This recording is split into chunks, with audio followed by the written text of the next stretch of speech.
বাংলাদেশ নিয়ে বাড়াবাড়ি করে যাচ্ছে ভারতীয়রা। এক কথায় তারা এখন সীমা ছাড়িয়ে যাচ্ছে। এতদিন কেবল দেশটির ছাপরি মিডিয়া মিথ্যাচার করলেও এখন তাতে যোগ দিয়েছে রাজনৈতিক নেতারাও। দেশ বিরোধী ষড়যন্ত্রকারী চিন্ময়কে গ্রেফতার করায় সীমান্ত ঘেরাওয়ের হুমকি দিয়েছে বিজেপি নেতারা।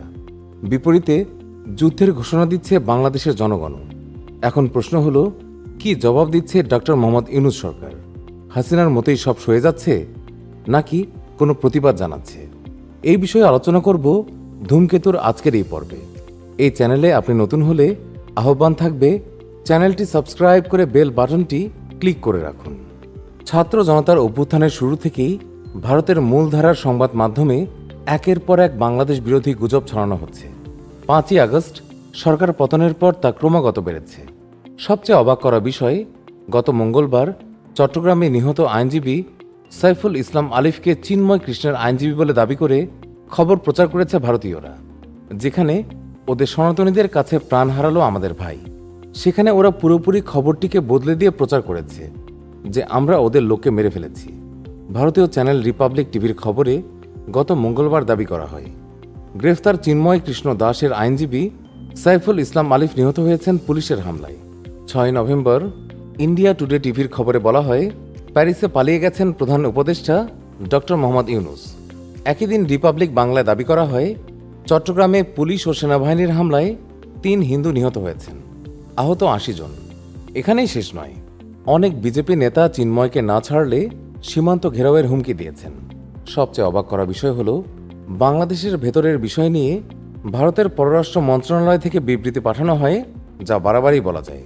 তাই এতদিন চুপ থাকলেও এবার ভারতের বিবৃতির জবাবে কড়া বিবৃতি দিয়েছে বাংলাদেশের পররাষ্ট্র মন্ত্রণালয়, যেখানে উল্লেখ করা হয়, বাংলাদেশের অভ্যন্তরীণ একটি বিষয়ে 26 নভেম্বর গণমাধ্যমে ভারতের পররাষ্ট্র মন্ত্রণালয়ের জারি করা একটি বিবৃতিতে বাংলাদেশ সরকারের দৃষ্টি আকর্ষণ করা হয়েছে। অত্যন্ত হতাশ ও গভীরভাবে ব্যথিত হয়ে বাংলাদেশ সরকার উল্লেখ করেছে যে চিন্ময় কৃষ্ণ দাসকে নির্দিষ্ট অভিযোগে গ্রেফতার করার পর থেকে কোনো কোনো মহল ভুল ধারণা দিয়েছে। বাংলাদেশ সরকার বলছে যে এই ধরনের ভিত্তিহীন বিবৃতি শুধু সত্যের ভুল উপস্থাপনই নয়, বরং দুই প্রতিবেশী দেশের মাঝে বন্ধুত্ব ও বোঝাপড়ার চেতনার পরিপন্থী। বিবৃতিটি সব ধর্মের জনগণের মাঝে বিদ্যমান সম্প্রীতি, এই বিষয়ে সরকার জনগণের প্রতিশ্রুতি ও প্রতিষ্ঠাকেও প্রতিফলিত করে না। পররাষ্ট্র মন্ত্রণালয় থেকে বলা হয়, বাংলাদেশ সরকার জনগণের বিরুদ্ধে স্থূল মানবাধিকার লঙ্ঘনের অপরাধীদের দায়মুক্তির সংস্কৃতি চূড়ান্তভাবে শেষ করতে দৃঢ় প্রতিজ্ঞ। একইভাবে ধর্মীয় সংখ্যাগরিষ্ঠ এবং সংখ্যালঘুদের সঙ্গে সমান আচরণ করে, যা এই বিবৃতিতে সম্পূর্ণরূপে উপেক্ষিত। বাংলাদেশ দৃঢ়ভাবে নিশ্চিত করে যে প্রত্যেক বাংলাদেশী তার ধর্মীয় পরিবেশ নির্বিশেষে নিজ নিজ ধর্মীয় আচার অনুষ্ঠান প্রতিষ্ঠা, বজায় রাখা বা পালন করা বা বাধা ছাড়াই মতামত প্রকাশ করার অধিকার রয়েছে। সব নাগরিকের, বিশেষ করে ধর্মীয় সংখ্যালঘুদের নিরাপত্তা নিশ্চিত করা বাংলাদেশ সরকারের একটি দায়িত্ব। গত মাসে বাংলাদেশে শান্তিপূর্ণভাবে দুর্গাপূজা পালনের মাধ্যমে এটি আবারও প্রমাণিত হয়েছে।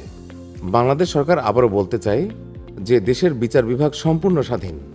সরকার বিচার বিভাগের কোনো কাজে হস্তক্ষেপ করে না। প্রশ্নাধীন বিষয়টি বর্তমানে আদালতে বিচারাধীন। এখানেই শেষ নয়, বাংলাদেশের অভ্যন্তরীণ বিষয় বিবৃতি দেয়াকে ভারতের অনধিকার চর্চা বলে মন্তব্য করেছেন তথ্য ও সম্প্রচার মন্ত্রণালয়ের উপদেষ্টা নাহিদ ইসলাম। তিনি বলেন, আমরা মনে করি এই ধরনের স্টেটমেন্ট দেয়া ভারতের অনধিকার চর্চা। এখানে তারা ঘটনাকে আরও উস্কে দেওয়ার চেষ্টা করেছে। ভারতের উচিত তার নিজের দেশের সংখ্যালঘু সম্প্রদায়ের নিরাপত্তা ও অধিকার নিশ্চিতে কাজ করা। নাহিদ ইসলাম আরও বলেছেন, আমরা ভারতকে দায়িত্বশীল আচরণ করার আহ্বান জানাচ্ছি এবং আওয়ামী লীগের মিথ্যা প্রোপাগান্ডা যেন ভারত সাবস্ক্রাইব না করে।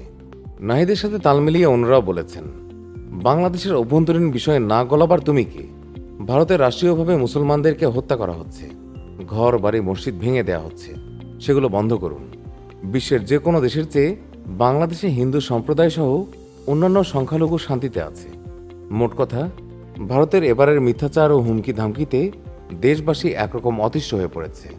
বাধ্য হয়ে তারাও পাল্টা হুমকি ধামকিতে যুদ্ধের জন্য প্রস্তুত বলেও জানাচ্ছেন। সোশ্যাল মিডিয়ায় নানানজনে নানান বক্তব্য দিচ্ছেন। অনেকে লিখছেন, অনেক হয়েছে, আর না, এবার তাহলে খেলা শুরু হয়ে যাক। বিবিসি বাংলার একটি প্রতিবেদনে ভারতীয় নেতারা ভিসা বন্ধ, রপ্তানি বন্ধ সহ নানান হুমকি দিয়েছে। তার জবাবও দিয়েছেন বাংলাদেশিরা। ভিসা বন্ধ ইস্যুতে আনোয়ার ইসলাম নামে একজন মন্তব্য করেছেন, ইন্ডিয়া ভিসা বন্ধ করলে কি আর না করলে কি, আমাদের কিছুই যায় আসে না, নিজের চরকায় তেল দাও, আমাদেরকে নিয়ে ভাবতে হবে না। বাংলাদেশ ইন্ডিয়ার চেয়ে অনেক এগিয়ে আছে। ইন্ডিয়াতে বর্তমানে প্রায় 100 কোটি লোক খোলা রাস্তাঘাটে মলত্যাগ করছে। আগে নিজের দেশের পরিবেশ ঠিক করো, তারপর অন্যকে জ্ঞান দেওয়ার চেষ্টা করো, এই বলেও মন্তব্য করেছেন তিনি।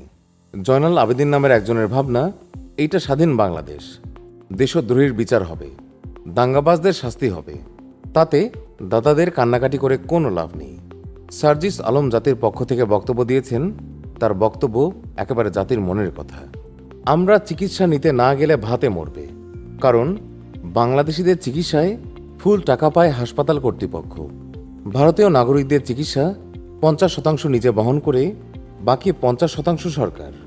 এই ক্ষেত্রে 100% টাকা পায় শুধু বাইরের দেশের কেউ চিকিৎসা করতে গেলেই। চিকিৎসা এবং পর্যটকদের জন্য ভারত অনেক টাকা পায় পার্শ্ববর্তী দেশ থেকে। এইসব বন্ধ হলে নিজেরাই কপাল থাপড়াবে। এর আগে এক বক্তব্যে ভারতকে ইঙ্গিত করে সার্জিস আলম বলেছেন, আমরা দেখেছি এই বাংলাদেশ থেকে শেখ হাসিনা পালিয়ে যাওয়ার পরে কাদের মন সবচেয়ে বেশি খারাপ হয়েছিল।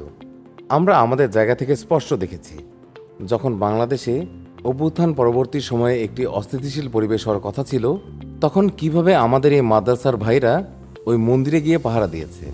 তিনি বলেন, কিভাবে 5ই আগস্ট সারা রাত ওই মন্দির পাহারা দিয়ে সকালে ফজরের নামাজ তার সামনের রাস্তায় পড়েছে।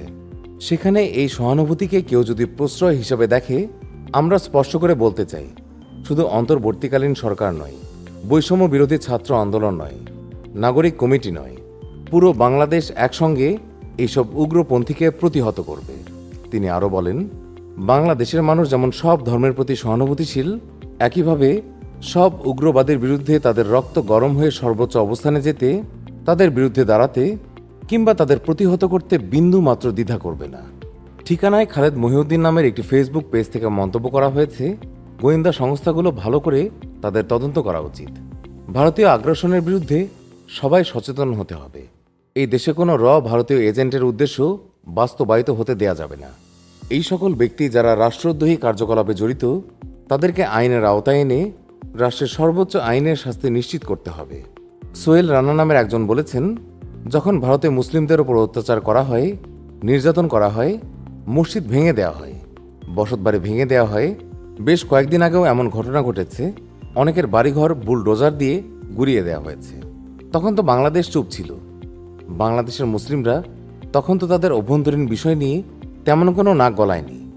বর্তমান প্রেক্ষাপটে যে ঘটনা ঘটেছে সেটা বাংলাদেশের অভ্যন্তরীণ বিষয়। এই বিষয়ে ভারত কোনো বিষয়ে হস্তক্ষেপ করতে পারে না বলে তিনি মন্তব্য করেছেন। তিনি আরও বলেন, বাংলাদেশের সোশ্যাল মিডিয়া থেকে শুরু করে গণমাধ্যমগুলো প্রতিবাদী হতে হবে, ভারত বিরোধী হতে হবে, হুমকির বদলে হুমকি দিতে হবে। ওরা সীমান্তে আসলে আমাদেরকেও যেতে হবে। সর্বোপরি গজওয়াতুল হিন্দের জন্য এখনই প্রস্তুতি নেওয়া শুরু করতে হবে। দর্শক, আপনিও কি সেটাই মনে করছেন? হ্যাঁ অথবা না ভোটের মাধ্যমে কমেন্টে জানিয়ে দিন আপনার রায়। আর ভিডিওটি ভালো লাগলে লাইক এবং শেয়ার করে অন্যদের কাছেও পৌঁছে দিন। এতক্ষণ সঙ্গে থাকার জন্য আন্তরিক ধন্যবাদ।